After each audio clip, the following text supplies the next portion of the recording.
Good afternoon, everybody. I'm Tara Rodriguez, Director of the Division of School and Program Improvement at the Kentucky Department of Education. Nice to be with you this afternoon.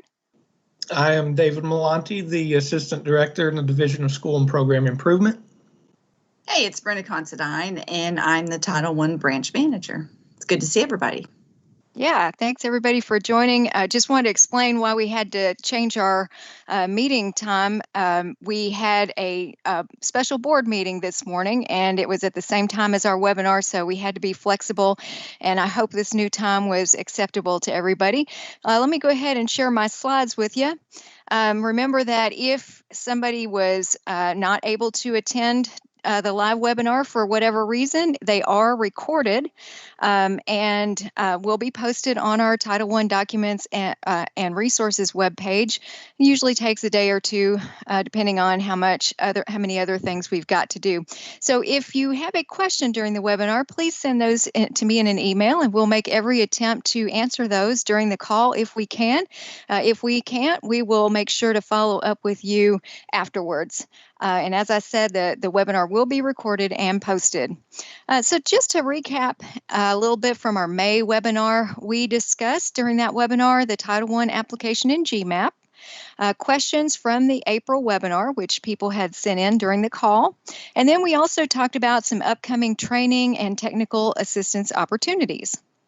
On today's call, we'll be looking at some more updates and reminders. And then David and Brenda will talk about allowable costs and the allowability process. And then I'm going to respond to another district question that had to do with parent and family engagement ideas and allowable expenditures. So Brenda, I think you're up next if you want to go ahead and talk about GMAP.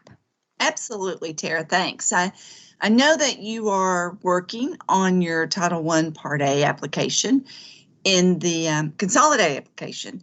And just a reminder that the FY21 due date for that is June 30th. And that will require you to have all sections completed for each federal grant that you are able to receive for the 2021 year. And once those are completed, you can submit that application to KDE. And then once that is submitted, your consultant will provide you some feedback regarding that application process.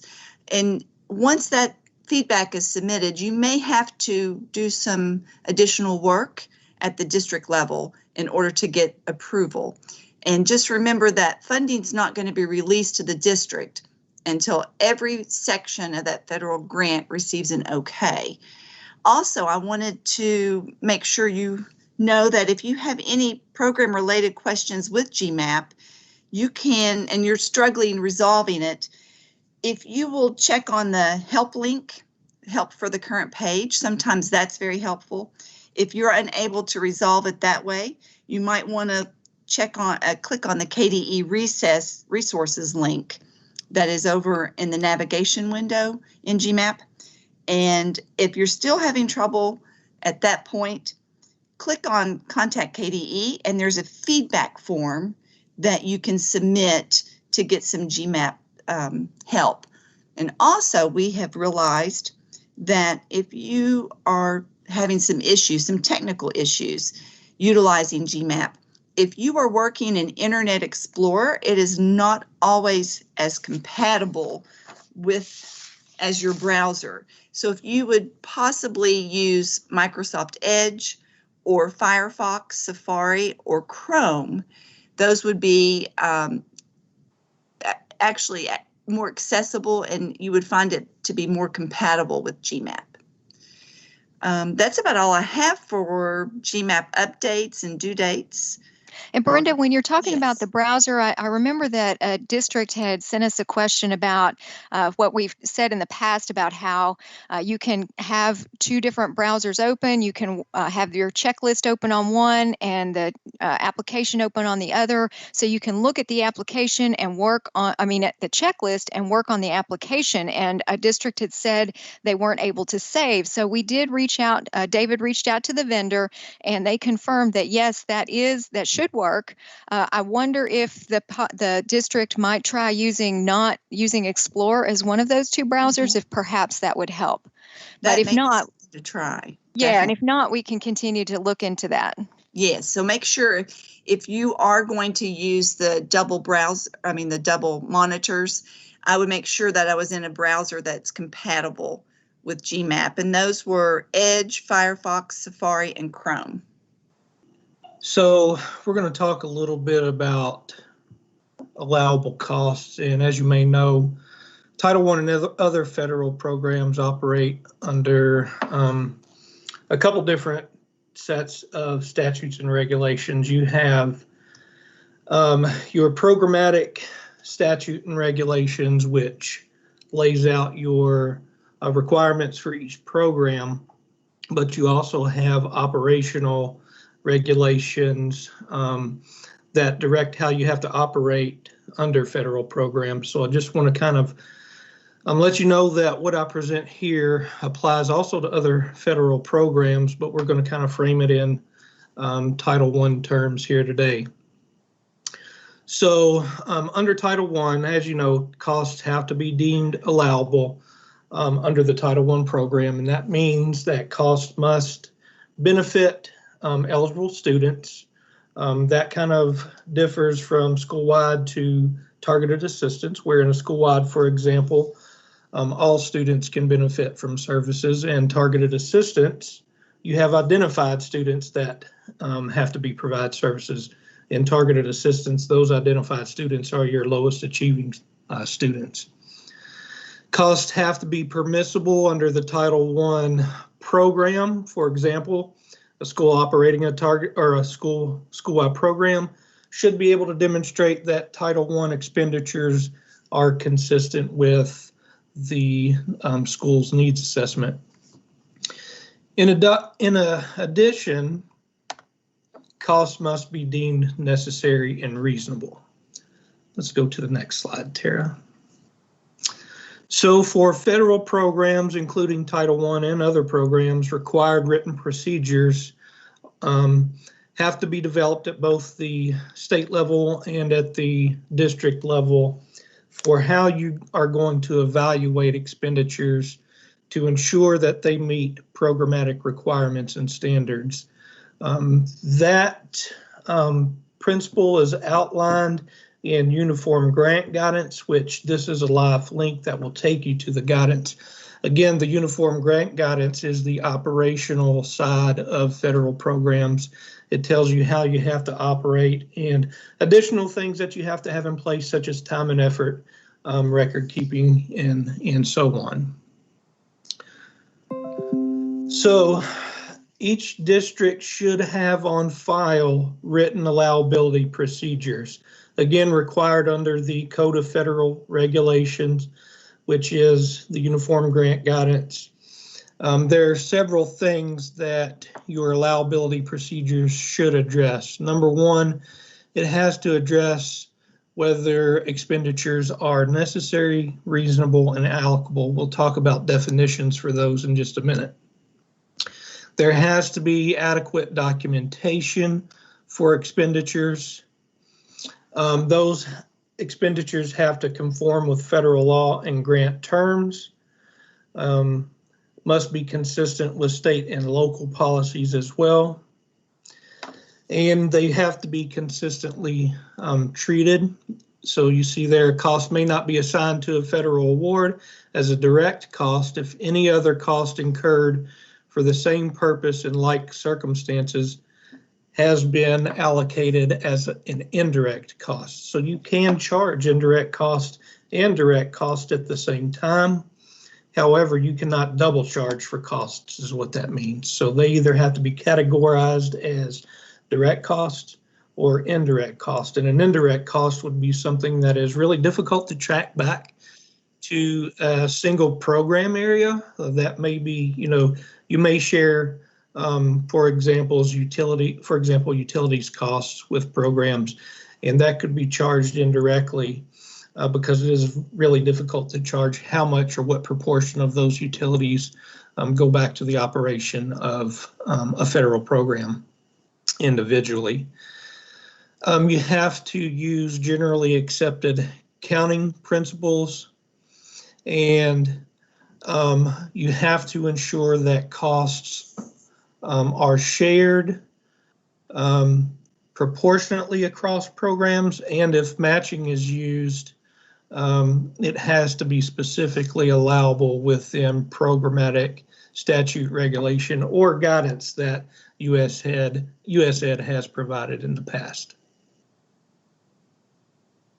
We can go to the next one.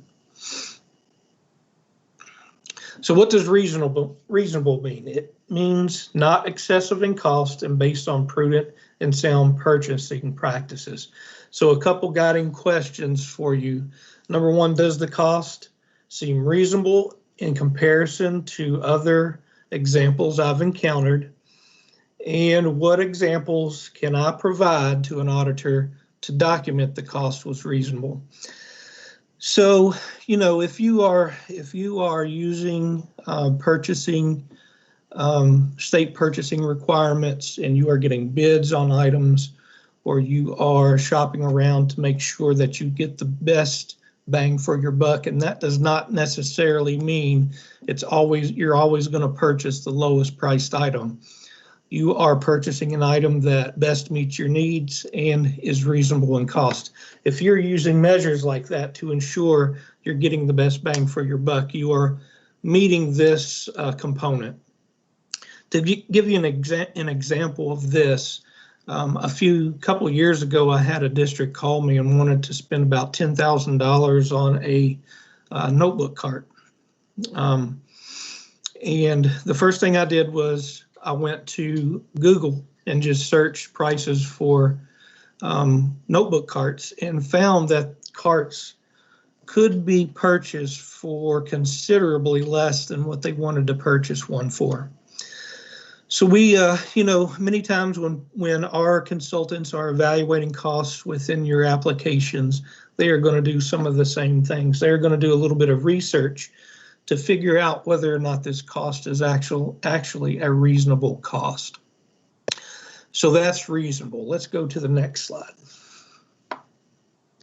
A cost has to be deemed necessary, and that is, it is essential for carrying out the needs-based Title I Part A program. So again, a couple guiding questions for you. Could the cost be deemed necessary for the operation of a quality, efficient Title I program? Our consultants, as they come out to monitor, are going to take a look at expenditures, and we'll ask some follow-up questions about expenditures and how they meet this particular component. Is the need for the cost supported in the needs assessment, CDIP, CSIP, a statement in the GMAP application, or another needs assessment format? We know that sometimes a CSIP does not always capture every need. So we might be looking at other needs assessment formats such as committee meetings. We might look at more detailed notes from administrative meetings. Somewhere, in order to have an allowable cost, it has to be documented as a need. Lots of times we follow up with that question, what is the need for this particular item, when you send us a question or if we see it in your application. So we do, you know, train our folks to ask questions like that on the follow-up when we get requests for technical assistance. And then again, what examples could I provide to any auditor to document that that cost is necessary? Okay, allocable is a longer one. It states that the cost is incurred specifically for the benefit of the program that includes student, teachers, and parents, particularly in Title I. It's distributed proportionately, and an allowable activity and meets the program's intent. So the intent of Title I Part A is not to serve your poverty children, but is to serve the low achieving students. So a few guiding questions. Does the cost meet the intent of the Title I program? Okay, serving low achieving students first and foremost. What does guidance, statute, and regulation or uniform guidance say about the allowability of this cost? For example, in the operational regulations, student activity costs such as clubs would not be an allowable cost. The third bullet, is the cost incurred proportionately by the program to provide needed support? And a good example of this is if a program pays 100% of the cost, that program must receive 100% of the benefit and can pay for 100% of that cost. So we have situations where, for example, costs might be shared between two programs. Maybe 50% paid with Title I, 50% paid with Title II. So each of those programs must benefit no more than 50% from that particular cost, and each program has to share 50% of that cost. So that will be really critical when making decisions when sharing costs between programs. It is allowable to share costs, but again, benefit and cost must be shared proportionately. If, for example, two programs share the cost of a computer, for example, because let's say the district administrator who oversees those programs works half-time on those programs each. Again, 50% of that computer would have to be shared, or the cost, 50% would have to be shared between the two programs. And through time and effort documentation, it should be really easy for us to kind of compare how much those items are being used through the time and effort documentation. That should show 50% of cost within that program. Are Title I funds being used to meet requirements of other programs? So Title I funds explicitly cannot be used to meet the requirements of other federal programs and vice versa. So you cannot purchase something from Title I to benefit a requirement or to meet a requirement in another program.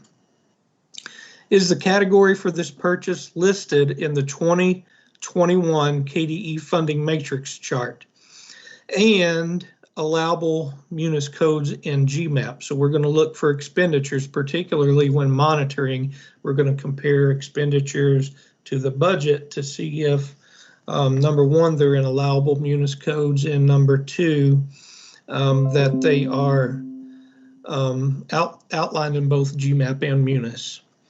If it's, go ahead. No, I'm sorry, you finish. I'm going to sidetrack here. Yeah, that's okay. And if it's not listed, that may be because it is allocable. Now, we're going to show you where to find the funding matrix chart. The funding matrix chart is not the final decision maker in whether something is allowable or not. It is a tool for you to use to see where what allowable codes are, and to give you some additional definitions and guidance and information about some of those codes as well. Tara, did you want to go here? Yeah, so let me see if I can pull this up. I sent in the email a direct link to the funding matrix chart. But if you want to, I'm going to show you how to get there just from, this is the Title I webpage, but it's the same options up here on the top if you just go to the main KDE landing page. So you go up to District and School Report Support, go down to Grant Information. It's taking a little bit of time to get there. All right, you scroll down until you get to Federal Grants. And then we're going to scroll down again, and there's some other items we're going to take a look at here in a little bit, but you'll see here the funding matrix documents. And we mainly want to see, a lot of you probably already know about this, but for some of our newer coordinators, they might not have had the opportunity to find this yet. So here's the 2021 non-competitive, because Title I is a non-competitive grant, and it will download a spreadsheet for you. And what you'll see here are Munis object codes in this column. And you'll see over here along the top the different federal programs. So if we go over, Title I is this column right here. And you'll see information in each of those boxes that can either tell you, it can help you give some information about the allowability of something. As David mentioned, if it's not there, then maybe that's not something that's allowable. But it also tells you some things about maybe some extra information that would help you make that decision. So if we go down to, I'm going to look at code 610 and the one that's right after that, that has to do with food, because those are always a couple of areas where we have some questions. So 610 general supplies, and see here for Title I Part A, it explains a little bit about that code. It says it's not an appropriate code unless it's defined more clearly. So oftentimes if you have some funds in there, your consultant may ask you to explain a little more in a little more specifically what it is you want to purchase. And so it gives you a little bit of information there. Another one is food. We oftentimes have questions about food. Again, it gives you a little information here. It explains that it's not generally allowable, but if there are food and beverage purchases, they have to meet the criteria defined in that United States Department of Education publication. And then it says you cannot purchase food for teachers. So it gives you a little information there about all kinds of different costs that you may be thinking about, and those are here in this chart, and we update those every year, and they're posted on the federal grants page for you.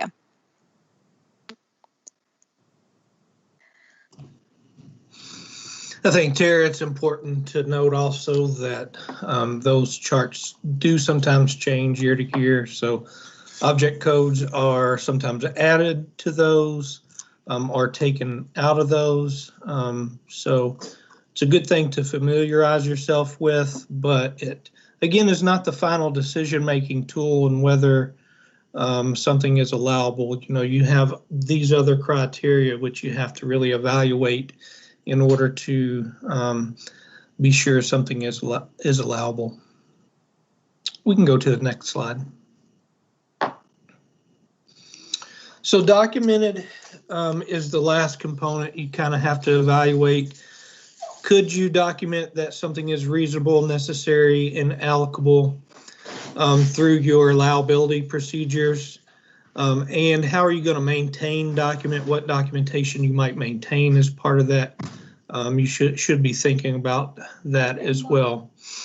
You know, a lot of districts have standard purchasing processes within their policies and procedures. I think it should be noted that those generally do not meet what is required in this allowability process. So there may be some very general procedures and policies in place. However, federal requirements state that you have to really go beyond that in evaluating allowability. So really your approval of the Title I application signifies that we feel things meet federal statute and other regulatory requirements, and that funds may be spent on those items. We really train our staff to ask a lot of questions, particularly when things are a little bit vague within applications. So they will ask for clarification on those. They'll do that generally through the notes in the GMAP checklist. And that's, you know, we did a session on that a couple weeks ago, and that is vitally important to take a look at those notes when you are actually going back and responding to your returned application. We do require narratives in GMAP to explain the purposes of funds and identify schools that will be using those funds. We really want you to put in your narratives a good explanation. And we want you to really, if you're not breaking down costs by school, it is really helpful for us to kind of identify which schools will be using particular costs or will be receiving the benefit from services paid for in your GMAP application. Anything to add to that, Brenda or Tara?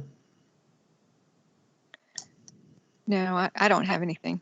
No, I think you covered it really well, David. I do think that districts still have questions. They reach out to consultants a lot on, is this allowable? And it just helps to go over that from time to time. Yeah, and we train our folks in these components as well. And that's why, you know, when you get questions about reasonable or necessary, they're kind of relying on an internal document very similar to these slides that we use to help guide them in GMAP evaluation. Well, it does not look like we have any questions that have come through yet. So if you all don't have anything else to add, we'll move on to the next slide. All right, so this kind of piggybacks on what Brenda and David have been talking about. Earlier, Brenda mentioned that all sections of the consolidated application, not just the Title I section, but all grant applications that you're completing have to be approved with an OK before your district can access Title I or any of the funds associated with that application. And there are a few additional items. This is just a reminder, but there are a few additional items that have to be completed before the funds are released. So I'm going to go back to the I'm going to go back to that federal programs page that we were just on, because there's a statement there that kind of explains what those requirements are. And so it's right here with this note. The release of New Year funds is contingent upon district funding assurances completed in GMAP, district funding assurances statement uploaded in GMAP by the superintendent, not the designee, the federal cash request statement of assurances uploaded in GMAP, and as Brenda and David have talked about, the approved GMAP application. So just so that you're aware of that, and that's a good reminder for everybody too. And while we're on this page, I also want to remind you that your FY21 grant awards are going to be posted here. We've talked about these in previous webinars. I just love these award notifications. They have so much helpful information on them. So here's Title I Part A, and this would be your school year 1920 funds. And I just want to pull this up, see if I can make it a little bit bigger so you can see that a little bit easier. Well, where is it there? Maybe not. Wait, let's see. There we go. This has a lot of great information on it for you. It's got your first of all, it's got your Munis project number. So we're talking about the F funds here. It talks about the award amount. It talks about the period of the award, which you really need to be aware of because you need to be keeping in mind those end dates. And then it talks about carryover, another important thing to be aware of. It talks about just some different information that it would be really good to keep close at hand for all your projects and to save these. And so all of the districts are right on this one form, just one right after the other in alphabetical order. So something else to be aware of and to keep in mind. All right, so I don't have any extra slides to share with you, but I do want to talk about a question that came in from a district after last month's webinar. If you recall, during that webinar, I talked some about family and parent engagement strategies that 2 of our districts have been using. They gave their permission for us to share those. If you have any that you would like to share, please be sure to email me or your consultant. We could highlight that during a newsletter or during another webinar as well. So this district that emailed asked us if we could possibly discuss allowable parent and family engagement activities. And since we've been talking about allowability during this webinar, that fits in very well here. So hopefully through that discussion, you have a little better understanding of allowability and what it takes to make a cost allowable in general. But in response to the district's request, I want to talk a little bit more about allowable activities as they specifically relate to parent and family engagement, since I think that's an area that a lot of districts sometimes have questions about. And so we'll start by taking a look at the KDE Title I Handbook, if I've still got that pulled up. Yeah, no, I got a different one pulled up. Another one I'm going to share with you. Here it is. Okay, so we see here that this is on page 23 or 24, let's see, 23. Okay, and it starts talking about the requirements around the parent and family engagement funds. And it says that I wanted to share this with you because it does start to lay out some things that are required activities and therefore things that you would want to include in your strategies and in your planning, and the funding would go possibly along with that as well. So we see that all districts here in this paragraph, whether they are required to reserve funds for parent and family engagement or not, must still implement the requirements in the statute. Okay. And it also says that in this sentence right here, so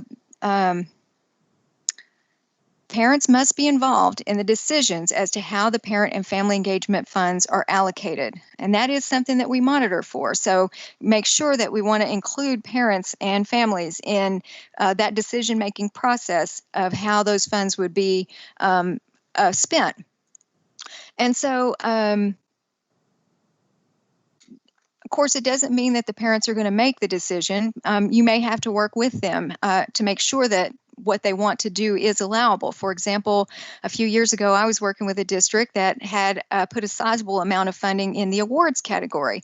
And if you pull up that funding matrix that we were looking at, you would see that it says that the awards could be allowable, could be an allowable expenditure, but you need to make sure that they're low cost and that they're educationally related. That's what it says in the matrix. And so when I asked the district for more information, they explained that they had asked the parents, which was a good thing, and the parents wanted to see their children receiving awards. So we just had some conversation then about, low cost awards, and the fact that you can get some certificates, a big pack of certificates for very inexpensively, even less than $10 for a large pack. So we had some conversation about that, and you might need to work with your parents through those kinds of conversations about, and that is a good thing because it helps them build their knowledge not only about what's allowable, but what Title I is all about. So it builds their Title I knowledge as well. In the next section of the parent and family, or of this same section on parent and family engagement, we're still on the Title I handbook here, but it talks about, over the next page or so, it talks about, you see this about the evidence-based activity. So it talks about, this actually should be A3D. Here, we'll need to make that revision in the handbook. It should be A3D, and it talks about the evidence-based activities and strategies consistent with the district parent and family engagement policy. And we actually went into some detail on the evidence-based activities in our January webinar, if you want to refer back to that. But it talks about how funds must be used for at least one of the following, and it lists these out. Now, there's not a lot of detail here, and I think this district was wanting some more examples of things that they could use the funds on, so we're going to get to that in just a minute, okay? But I want to point out, this is nice because it just shows you the bare skeleton, like the organization and what exactly is in the Every Student Succeeds Act. This next section talks about, this is section 1116E, and it explains 1 through 5 are shalls. So the school and the district, all right, this is a district and school requirement, must do these activities and strategies right here. Okay, that's a shall. And then 6 through 13 gives some options. These things are optional that you might do if you wanted to, if it fit your context and your need. Of course, how to do these things is, that's getting a little bit deeper, and I think that's the kind of thing that this district was wanting to know. So I'm going to pull up another resource to share with you that actually does give you some of those specific activities. All right, so I'm going to pull up a resource that we have used in the past. That is that is a parent and family engagement handbook from Georgia. And I put the link to this on the slide, the last slide, so you can get to this. We have used it before, but this is an updated copy. And it's very long, so I don't want to scroll all the way back to the beginning to show you, although it's laid out very nicely. There's a nice table of contents, but just so I don't lose my place here, I'm going to leave it right here on this page. And what they do, and just trust me when I say there are dozens of pages that are like this. What they do is they take this section in ESSA. So right here, I'm going to take a look at the building capacity for involvement, since that's where I think a lot of our districts are focusing their efforts. And so to just answer the district's question and give you some specifics, we'll look at this section of the Every Student Succeeds at 1116E, which is on building capacity for involvement. So what this resource does is they tell you if this is something at the district and or the school level. In this case, in E1, it is both. And it also will put the exact information that's from the Every Student Succeeds Act that you could go back and look at yourself. But let's just look at this one for an example. This one is providing information to parents. And so it's talking about each school and local educational agency that receives Title I funds shall provide assistance to parents of children served by the school or local educational agency as appropriate in understanding such topics as the challenging state academic standards, state and local academic assessments, the requirements of this part under the Every Student Succeeds Act, and how to monitor a child's progress and work with educators to improve the achievement of children.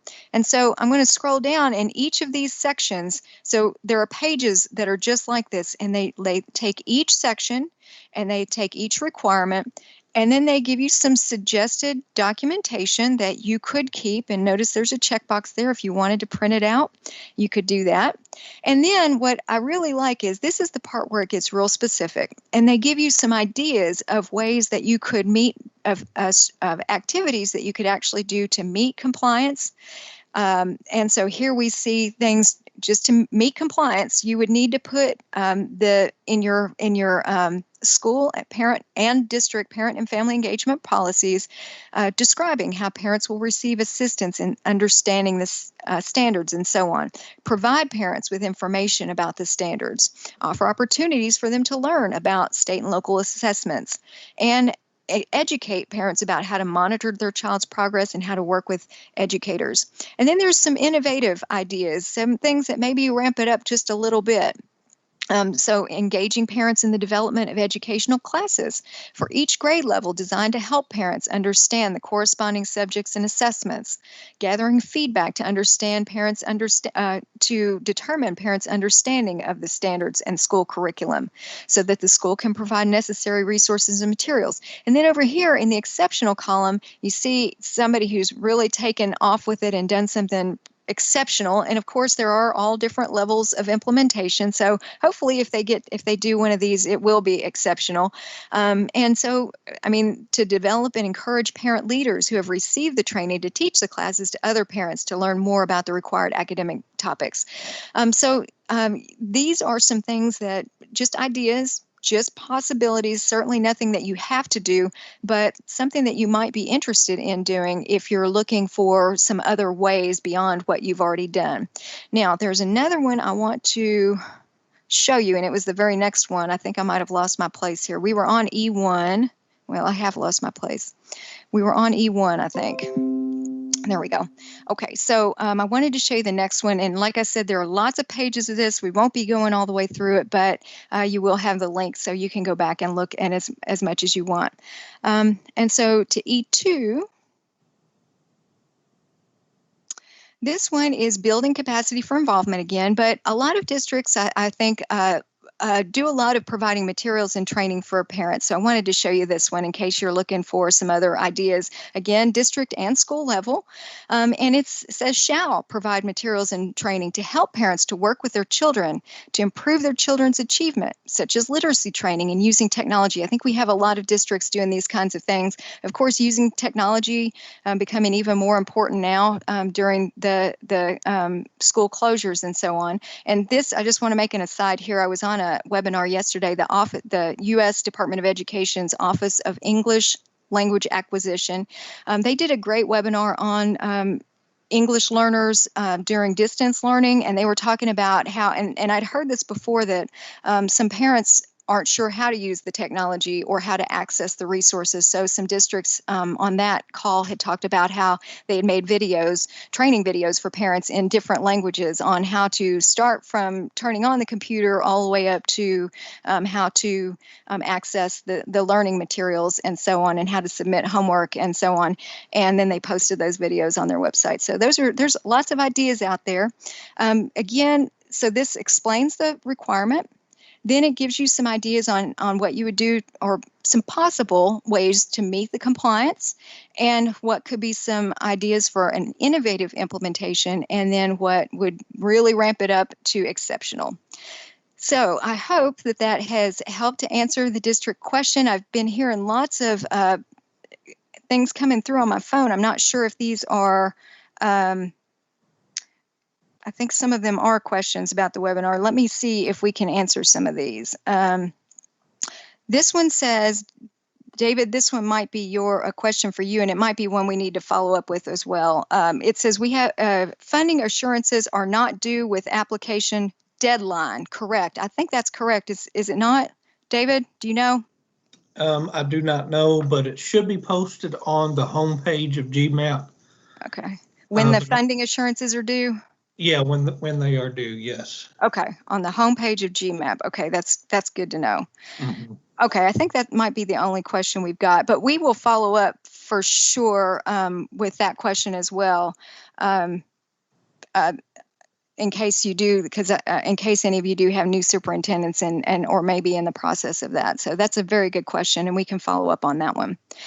Okay, I don't see any other questions, and let me see if I had anything else I wanted to share with you. Oh, I just wanted to summarize that. To remember that parents should have a say in deciding how parent and family engagement funds will be spent. You'll want to keep documentation that they did have the opportunity to provide their feedback in that process. Check the funding matrix to see if there are any special conditions or notes on using a particular code. But of course, as we said, that funding matrix is just one of those aspects that you would use when you're trying to determine if something's allowable. Follow your district's allowability process to determine if a particular expenditure is allowable. And if you're still not sure, always please feel free to reach out to your consultant and to talk that through. I think that that is all I have. We continue to check the survey results and provide that link to you if you have any feedback you would like to provide.